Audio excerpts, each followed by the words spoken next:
What is the purpose of Xenomorphs? Why do Yautjas exist? What Weyland Yutani really wants from Xenomorphs, and many other questions answered. Although Disney acquired the rights to the Alien franchise back in 2019, they took their time before employing their creative teams into brainstorming for any new Alien comics. But then that changed earlier this year. Written by Phillip Kennedy Johnson and drawn by Salvador Larroca, Marvel Comics released their first issue of the ongoing Alien comics on March 24, 2021. The comics have multiple arcs and enriching yet expansive stories that seem to be promising pieces of work, not only because they expand on the lore, but also because they answer several burning questions.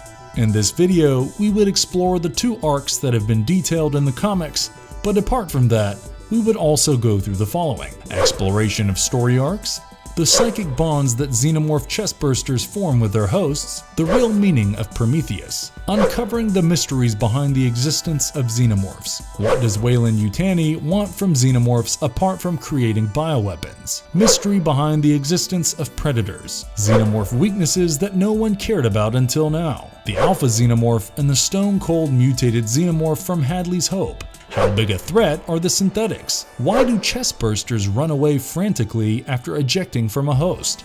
Before we go into our explanation, we have a very small request.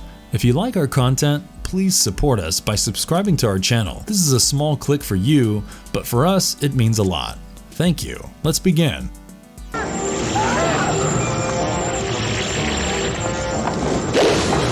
Number 1. What's happening in Alien Comics? The basic plot.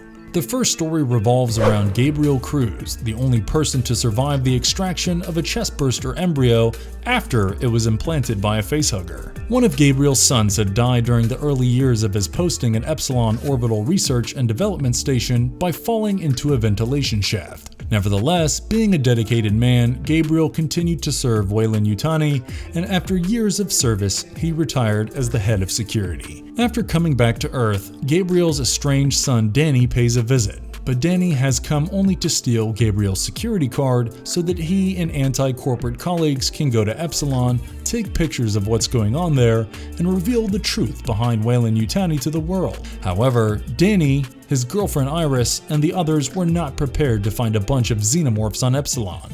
It wasn't long before that Ted Reynolds, the current chief of Epsilon Station, gives Gabriel a sudden visit and briefs him about the situation. He tells Gabriel that if he didn't retrieve the alpha specimen from Epsilon, both he and Danny would be charged with corporate espionage. Gabriel leaves Earth with the two young colonial marines. Upon reaching Epsilon, he finds that everyone was either dead or impregnated, and the only survivor was Danny's girlfriend and team leader Iris. Unfortunately, though Gabriel was late and Danny had already been cocooned and facehugged, the rest of the story deals with Gabriel's attempts to save his son.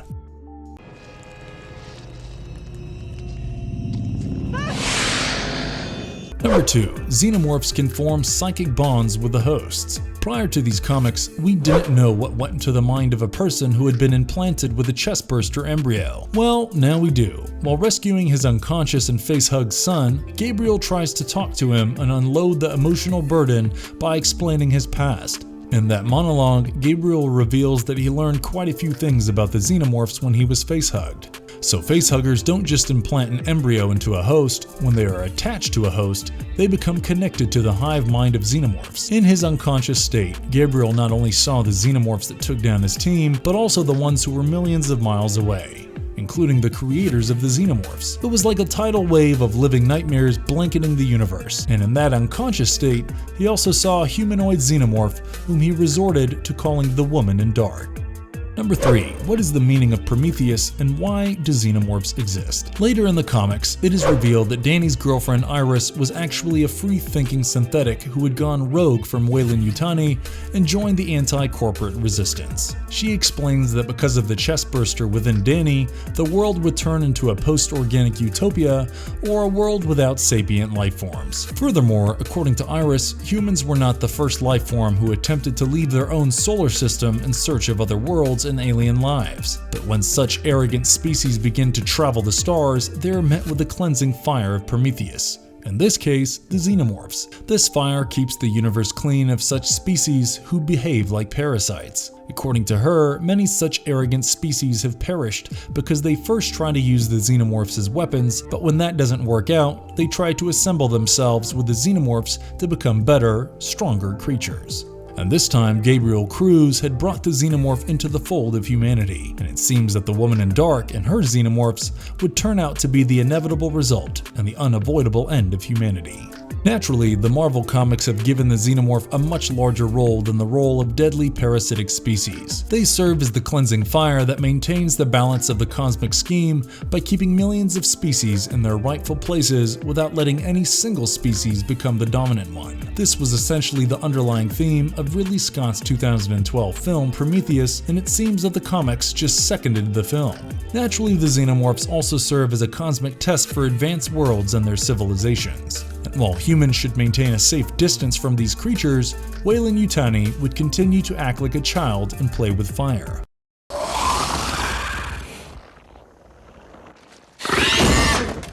Number 4. What does Weyland Yutani really want from Xenomorphs? From the description that Iris gave about Earth's future, it becomes abundantly clear that by bringing the Xenomorph to Earth, humanity has started walking on a path to its own destruction. However, this wouldn't necessarily come with a global Xenomorph infestation. It would, in parts, be accelerated because of Weyland Yutani's naive efforts to carry out cross-species experiments between humans and Xenomorphs and splicing the DNAs of the two species. Up until today, the Alien films and comics have revealed that Weyland Yutani carried out their experiments to make biological weapons, but Marvel's Aliens is taking the company's agenda to a whole different level. And while the future of the Alien franchise looks bright, such grand plans will require equally grand execution.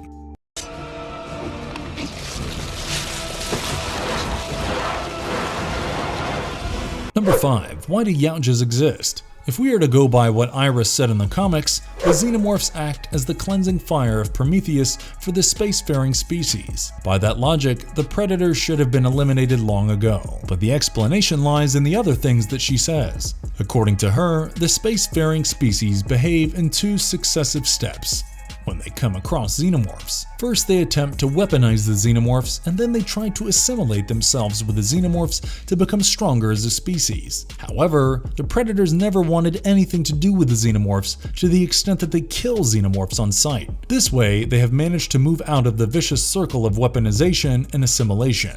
Naturally, their chances of survival have increased. Whether the Predators knew if this was the only way to escape the Xenomorph cycle, or if they were unaware of it, is largely unknown. However, now that Marvel owns the rights to both the Predators and Xenomorphs, it wouldn't be long to wait to know the real reason behind the mystery of Predators' existence.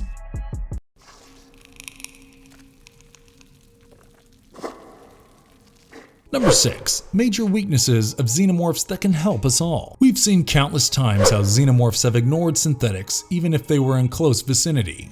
For instance, James Cameron's 1986 film Aliens showed how the synthetic Bishop traveled miles in a Xenomorph-infested region to reach a dropship so that Ripley, Newt, and Hicks could escape. Furthermore, in that same film, when Ripley and Newt get trapped in a room with a facehugger, she ensures that the creepy alien doesn't get to her face. It's interesting how films and comics have simply gone past these 2 weaknesses over the years. It is not that Weyland Yutani didn't have the brains or means to create more synthetics, or a device that could shield the Colonial Marines and other staff from the facehuggers. We believe narrative necessity demanded that humans got impregnated by the facehuggers. If there were no Xenomorphs running around, there would be no progress in the story. However, Marvel Comics Aliens takes care of these issues in issue number 4 of the comics. As mentioned earlier, Gabriel Cruz heads for Epsilon with 2 Colonial Marines and meets Bishop there. When Colonial Marine Hamilton asks Bishop how he managed to survive when everyone else was dead, Bishop mentions that the Xenomorph drones ignore synthetics until the synthetics are perceived as a threat. Furthermore, right after entering Epsilon and witnessing the carnage, Cruz strictly warns his men to either not let a facehugger attach itself on the faces, and if somehow that comes to pass, the men should do themselves a favor by shooting themselves. Fans have always seemed to come up with these 2 simple solutions, but the filmmakers went with narrative and cinematic ease. However, it is nice to see that the creative team of Marvel Comics is paying closer attention to detail and filling up the loopholes. Number 7. New extremely powerful Xenomorph variant has arrived. Apart from all these major reveals, the star of the show has to be the Alpha Xenomorph, which was the reason why Weyland Yutani agreed to send Gabriel Cruz back to Epsilon. When he had left the space station after retirement, the Alpha was locked up with a heightened security and stasis. However, Danny, Iris, and the others inadvertently freed the uber-powerful Xenomorph, after which it matured rapidly. Later, when Cruz and the others came face to face with the Alpha, it seemed that it had matured completely, but there's no telling if there was potential for further growth. Even in its existing stage of development, the Alpha looked horribly strong and huge. Xenomorph drones themselves are all things nasty, but the Alpha made them look tame. It had 2 pairs of wild buffalo-like horns instead of a head crest. It was most certainly more humanoid than most drones and possessed a sleek muscular body. If you look closely, it almost seems that the Alpha had abs below its ribcage and a pair of muscular arms with chiseled biceps. Furthermore, the Alpha had a certain psychic connection with the Chestburster embryo inside Danny. Now, one theory is that the Alpha could have been a Praetorian, but that's unlikely because the Praetorians are necessarily royal guards who serve the Queen, and there was no mention of any Queen in the Xenomorph hive on Epsilon Station. Therefore, it's quite likely that the Alpha was indeed the result of genetic experimentation on a Xenomorph by Weyland Yutani. But we cannot be entirely sure about that, and the Alpha might be a naturally existing variant. Number 8. Radioactive Xenomorphs Explored.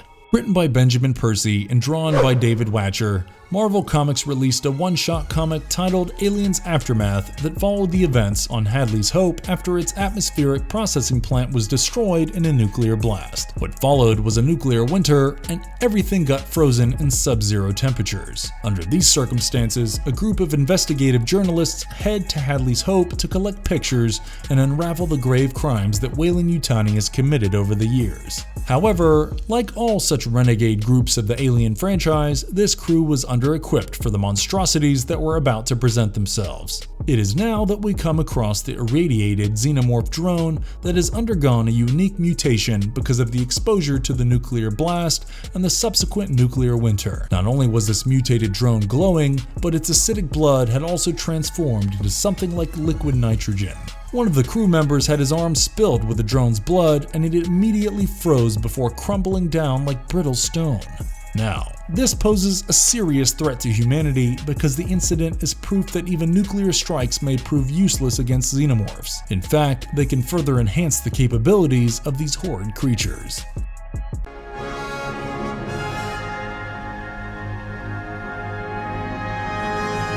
Number 9. The synthetics could be the real villains of the Alien franchise. All along the history of the Alien franchise, we have seen how synthetics have been working nefariously to serve their creators, often risking the lives of humans to achieve the objective set to them by Weyland Yutani. In the original movie, Ash tried to risk the lives of the entire crew so that he could have a specimen, while David from the prequel films ended up creating his own version of the Xenomorphs. Yes, there have been good synthetics like Bishop from the second film and Walter from Alien Covenant, but then, more often than not, synthetics have turned out to be the bad guys.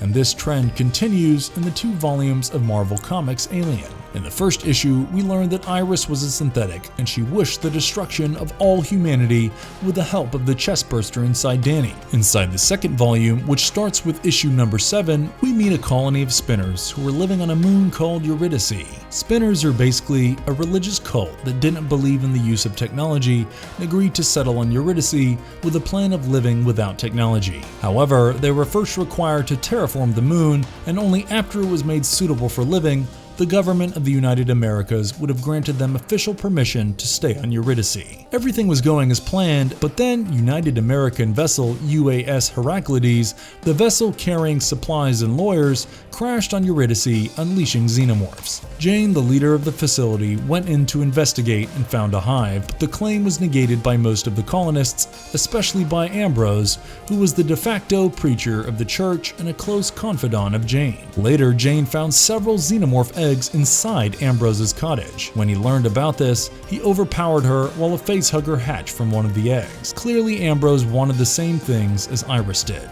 So it is evident that even though Xenomorphs pose a huge threat, the synthetics pose an equally greater threat.